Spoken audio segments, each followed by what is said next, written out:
Life is a struggle. जीवन संघर्ष है, लेकिन अगर संघर्ष करने के बाद भी सिर्फ निराशा ही मिले तो आप दुखी हो जाओगे, उदास हो जाओगे और शायद खुद को हारा हुआ महसूस करने लगोगे। लेकिन आज मैं आपको एक ऐसे महान व्यक्ति के बारे में बताऊंगा जिसका अपने जीवन में एक बार नहीं, दो बार नहीं, बल्कि बार बार हार का सामना करना पड़ा, लेकिन उस व्यक्ति ने खुद से कभी हार नहीं मानी। उस व्यक्ति की भी ये जिद थी कि जब तक जिंदा हूं तब तक लड़ता रहूंगा, लड़ता रहूंगा। इनका बचपन बहुत ही कठिनाइयों से भरा हुआ था। बचपन से इन्होंने एक के बाद एक कई मुसीबतों का सामना किया। जब यह व्यक्ति सिर्फ 9 वर्ष के थे तब इनकी मां का देहांत हो गया। सन 1832 में इन्होंने अपनी नौकरी खो दी। इसके बाद इन्होंने विधानसभा का चुनाव लड़ा, जो ये हार गए। इसके बाद उन्होंने अपना खुद का बिजनेस शुरू किया, जो फेल हो गया। 2 साल बाद इनकी वाइफ की डेथ हो गई। You will not believe on it, इनके 4 बेटे थे, जिसमें से सिर्फ एक बेटा ही जिंदा रहा।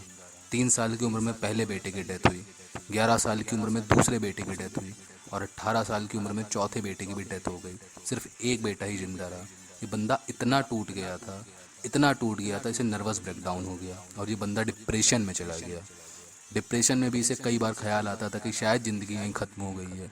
खुद को ख़त्म करने का ख्याल इसके दिमाग में आने लगा। सुसाइड अटैम्प्ट करने की इन्होंने कई बार कोशिश करी, लेकिन उस परिस्थिति से भी इन्होंने खुद से लड़े और अपने आप को उस सिचुएशन से बाहर निकाला। ज़िंदगी हर तरह से इनके खिलाफ थी, लेकिन इन्होंने कभी पीछे मुड़ के नहीं देखा। कुछ साल बाद सन 1838 में इन्होंने हाउस स्पीकर का चुनाव लड़ा, लेकिन ये वो चुनाव हार गए। कुछ साल बाद कांग्रेस के नॉमिनेशन में इन्होंने अपना नाम दिया, लेकिन ये वहाँ से भी बाहर हो गए। कुछ साल बाद भू अधिकारी के चुनाव के लिए इन्होंने अपना नाम दिया, लेकिन इन्हें वहाँ से भी बाहर निकाल दिया गया। कुछ साल बाद इन्होंने सीनेट का चुनाव लड़ा, लेकिन ये वो चुनाव भी हार गए।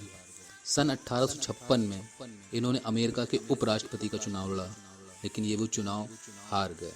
फिर से 2 साल बाद इन्होंने फिर अमेरिका के उपराष्ट्रपति का चुनाव लड़ा, लेकिन ये फिर से हार गए। इतनी बार असफल होने के बाद आप क्या सोचते हैं कि कोई बंदा फिर से लड़ने के लिए तैयार हो सकता है?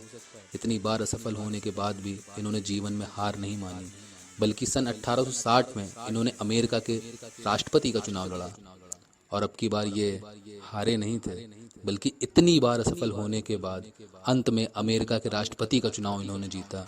और ये जीत सिर्फ एक साधारण जीत नहीं थी, ये जीत एक ऐतिहासिक जीत थी, जिस जीत के साथ इनका नाम इतिहास के पन्नों में हमेशा हमेशा के लिए अमर हो गया। और मैं जिस महान व्यक्ति के बारे में बात कर रहा हूँ, उनका नाम है अब्राहम लिंकन। ये नाम सिर्फ अमेरिका के लिए नहीं, बल्कि पूरी दुनिया के लिए एक मिसाल है। कहते नहीं है, मन के हारे हार, मन के जीते जीत। जो व्यक्ति मन से ही हार चुका हो, वो जीवन में कभी सफल नहीं हो सकता। लेकिन जिस व्यक्ति ने अपने मन में ये ठान रखा है कि वो कभी हार नहीं मानेगा, तो चाहे कितनी बार भी असफलता का सामना उसे क्यों ना करना पड़े, अंत में उसे सफलता जरूर मिलेगी।